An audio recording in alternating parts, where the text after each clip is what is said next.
वाह वाह वाह वाह वाह, गर्न खोज्यो भने त अनेक हुने रहेछ है साथीहरू हाम्रै देश नेपालमा पनि। तपाईहरूले जुन अझै पछाडिको दृश्य हेर्दै हुनुहुन्छ नि, त्यो दृश्य हाम्रै नेपालको र हाम्रै नेपालको प्रधानमन्त्री बालेन शाहको हेर्दै हुनुहुन्छ तपाईहरूले। तर पछाडिको बैठक हेर्दै हुनुहुन्छ नि, त्यो बैठक चाहिँ हाम्रो देशको होइन, हाम्रो देशमा बस्ने दूतावासहरू हुन्।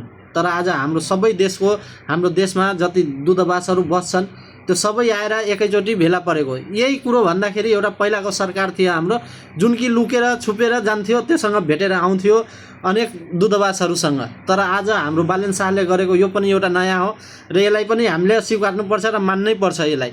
हाम्रो सम्पूर्ण दूतावास बस्नेहरू आज हाम्रै नेपालमा र हाम्रै नेपालको बैठकमा पनि आएको छ त, सबैलाई एक सम्मान दिएरै आएको छ त। पहिलाको दूतावासहरू एक्लै जाने, एक्लै भेटेर आउने, हाम्रो प्रधानमन्त्रीले त्यस्तो कामहरू गर्ने थियो।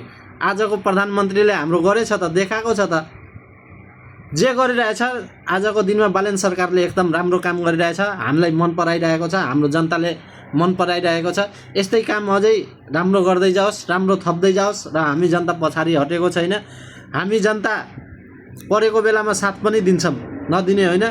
अब जुन नचाहिने होला त्यसले त दिँदैन, हामीले त देश बनाओस् र हाम्रो हिन्दू राष्ट्र कायम होस्, त्यति चाहिएको हाम्रो।